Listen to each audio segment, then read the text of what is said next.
It might take 100 years, but Wolverine World Wide thinks thirsty trees are the best way to remove potentially hazardous waterproofing waste they dump near their old tannery in Rockford.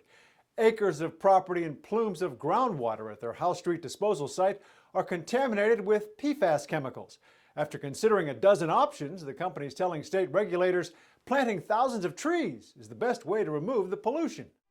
Wolverine's proposing to plant as many as 4,000 additional trees, the phytoremediation and limited capping option. They're saying they would be using the roots of the trees to passively uptake the PFAS from the sludges slowly, over hundreds of years. My name is Karen Vorse. I am a project manager here in the Grand Rapids District Office. This is kind of outlining the areas of where the plantings would be. And then down here is a new cap that would be proposed down where we have some of the thicker sludges. Wolverine historically used this property to dispose of waste materials from their downtown Rockford tannery. The waste products from the tannery since at least 1958 contained PFAS, specifically Scotchgard, which was used to waterproof leather shoes. By 1970, disposal activities had stopped at the House Street site. Would tree roots go down far enough into the water table to make a difference?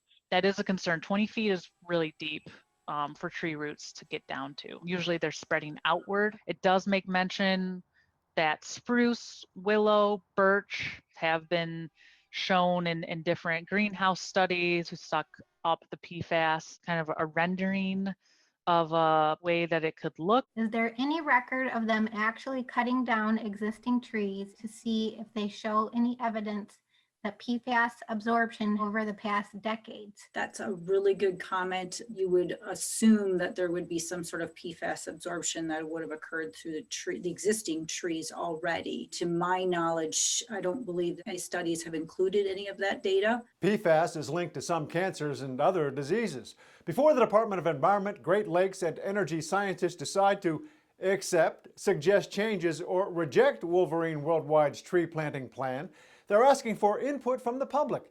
The deadline to offer comments is April 17th. I'm Phil Dawson. This is Phil Dawson TV.